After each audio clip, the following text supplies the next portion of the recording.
Super League news this week then, headed up by the biggest story everyone knows by now. Castleford Tigers head coach Ryan Carr stood down pending an investigation. There's not much come out by the club, just a brief statement on the website. Do you think his time is up at the Castleford Tigers, Paul?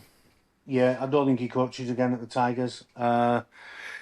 You don't get stood down as a coach for something that's minor. It's got to be a major incident. So whatever it is and whatever we've not heard yet, and you've got to be really careful because there's so many rumours and innuendo knocking around. Yeah. Legally, there's got to be something that's got to be done with regards to Ryan's contract and whether there's a severance package or not. So, yeah. But I don't think he coaches at the Tigers again for the rest of 26, and I think his time's probably done at the Tigers for the remainder of his contract. Once it becomes an untenable situation, in my opinion. Yeah. So, I may well be wrong. I might be wrong, but my experience in the game tells me that Ryan Carr's probably done. Before we move on from it, the one thing that sticks out for me is obviously we know he was an assistant coach at the St George Illawarra Dragons, and they've signed either 3 or 4 players from the Dragons, and I don't know how that went on because that might have been the last push over the line to get them deals done, and the club have actually reached out to all the players at the Dragons to reassure them. But what sort of reassurance can you give if they can't give a definitive answer on whether he'll actually be there or not? Well, ultimately, it depends on what the player wants to do. You don't have to fly 12,000 miles around the world if you don't want to. No. And they don't have to come. No. Castleford will sit in a decent position legally if the contract is signed and sealed, which I imagine it is for them to announce the signing. So, it's an interesting one. They may well have wanted to come to work for Ryan Carr particularly, or they may have no other option in the NRL, so they're coming anyway. It's true. The club's probably done the right thing in terms of reaching out and trying to reassure them that the club will move forward and they'll still be part of it moving forward. So it'll be interesting what happens. But obviously, I don't believe Ryan Carr will be at the club, and that may well see one or two of their signings not want to come. But obviously that remains to be seen. I don't think that'll be the case. I think they'll come. I think they'll come and play for the Tigers. I hope they do because they've signed some quality players, haven't they?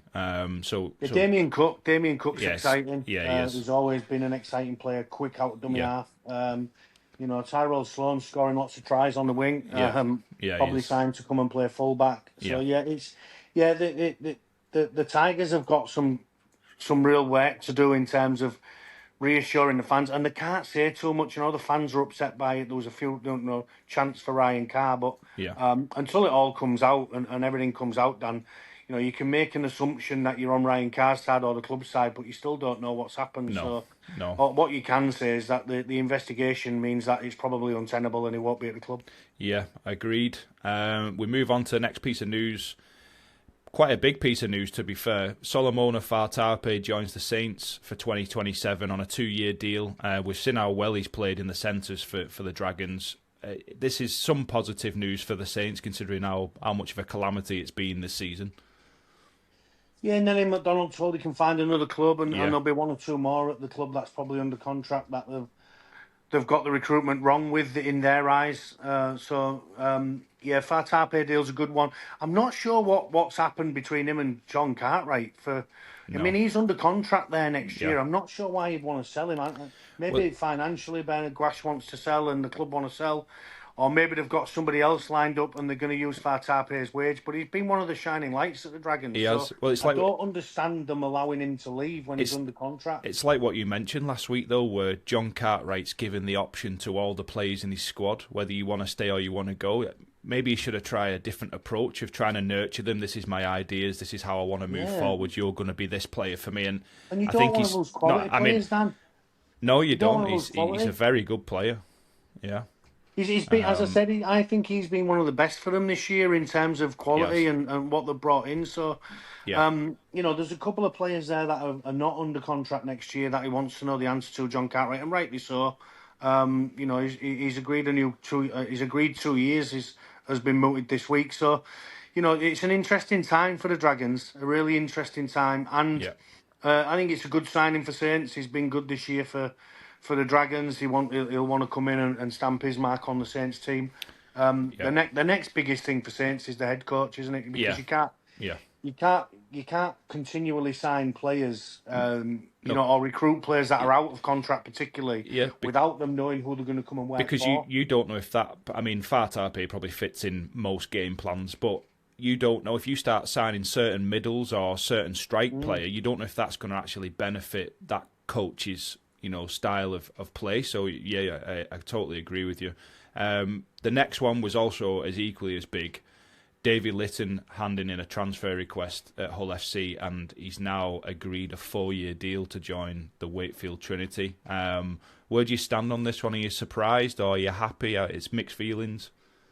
Well, he's their top try scorer this year with 10, Davy. Yeah. He's injured right now, missed last week's game. The win at the Saints, a good win for them, by the way, at the St Helens. But yeah, it's an interesting one because Steve McNamara's got his idea of what he wants, and he's probably. I think Davy's out of contract. Whether they've offered him a new deal, whether it's a transfer request, I'm not sure. But I think it's probably a good move for Davy Litten and the club if they're getting a 6-figure transfer fee from a club that wanted him, and he gets a fresh start away from Hull, because I understand how difficult it is in Hull as a young player with outside influences, whether that be friends or what you consider friends, family, the goldfish bowl of Hull and being around Hull, particularly on nights out and going out into nightclubs and such when you're enjoying and letting your hair down. It's not an easy place to be. So if Davy gets out of Hull, which I think he's going to move over, it could well be a really good move for him. I think Cam Scott went from Hull to Wakefield and became a little bit of a better player. Yeah. And Davy might become a little bit of a better player. He's still only young, so as you just mentioned, it could be a good move for both. As you just mentioned there, then obviously we know they've got Cam Scott. We know they've now got Davy Litten. Does this? No, Cam Scott's going. Cam's going to Bradford. Is he? Cam's gone to Bradford. Yeah, he's signed for Bradford. So that Davy replaces him with Roger. It's again spinning plates down at Wakefield, because you got Tuivasa-Sheck coming in. Max Jowett's been rumoured to be moving on. You've got Davy Litten coming in for Cam Scott. So you've got to keep a squad that's of depth as well. So it's interesting. Would you say then there's still a place to then go for Harry Robertson from Saints, is the question I'm trying to ask. Well, I don't know. I'm not sure. If I'm St Helens, I'm building around Harry Robertson. So there's no way I'm accepting a transfer fee. If St Helens have just paid money for Faataape, why would you accept a fee for another player when you can build around that player for many years to come? Because with all due respect, last Thursday night, he was probably the only shining light of a diabolical performance from St Helens. So there was poor last Thursday. Some of the senior players was really poor. There's a distinct lack of confidence there. And Harry Robertson plays with so much confidence. The try he scored at the end, the chip try, he was a constant threat to Hull FC.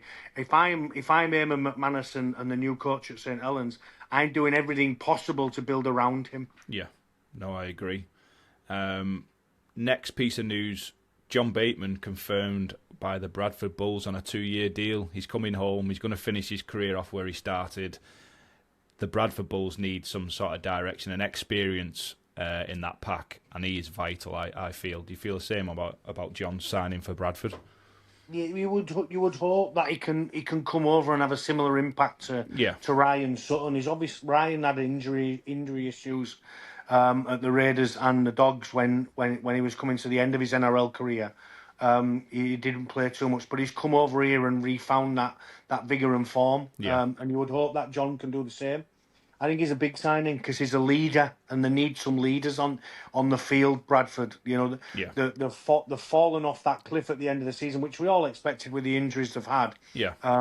But also the recruitment for Bradford's going to be interesting with the length and widen of the pitch. Because right now at Bradford, you don't see too many blowouts. We saw a little bit of one. We got to 40 points with Warrington last week, but there's more space around you to defend, and you've got to have agility and the ability to defend one-on-one when the pitch is widened. And I think Haggerty's recruitment will reflect being able to attack with more space around you and being able to defend with more space around you. So John Bateman fits that a little bit.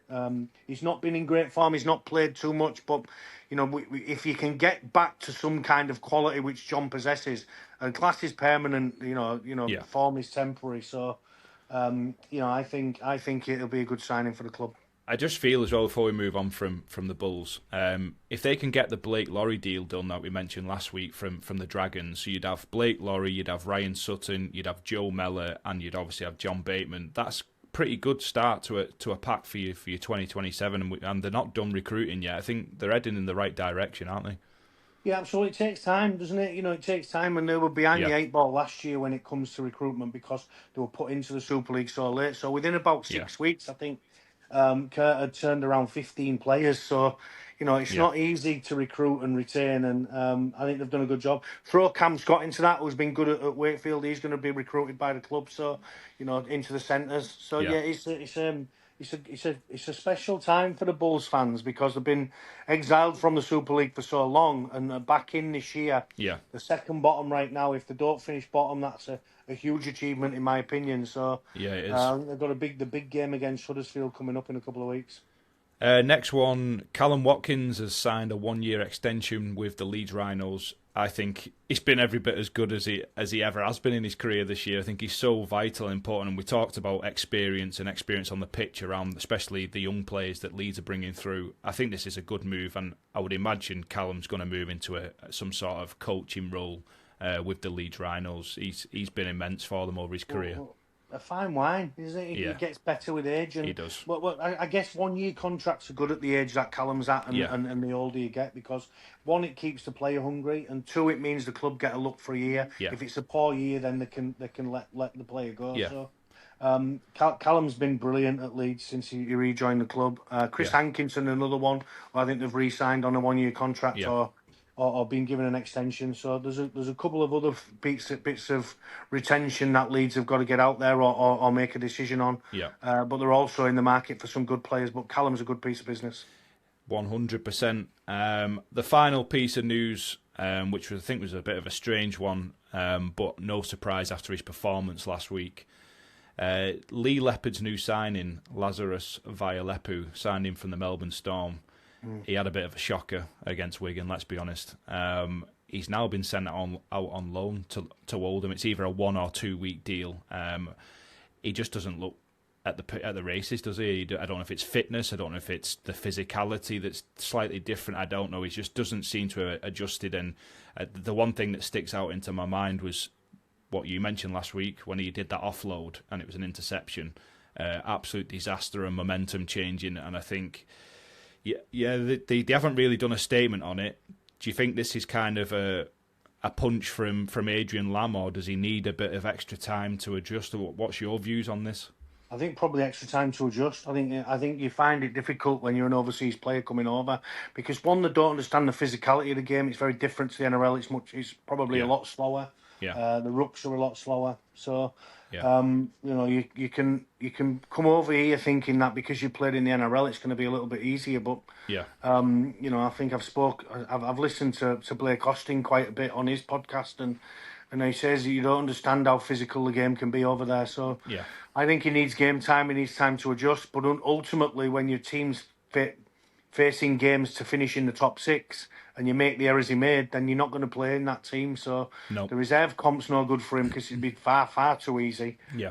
And the championship step down to Oldham will be a level where he can gain some fitness and some confidence, and we'll see where it goes from there. Yes, we will. Well, that wraps it up for this week's Super League news. We're going to get straight into the Super League Round 22 analysis. If you enjoyed this segment, the full 90-minute podcast with all 5 segments is linked below, where we discuss the latest Super League and NRL news and results, plus the bonus segment of Question Cookie each week. Don't forget to subscribe, click the bell icon to be notified of all future content uploaded by NRL Insight UK. Thank you for your continued support, and see you on the next one.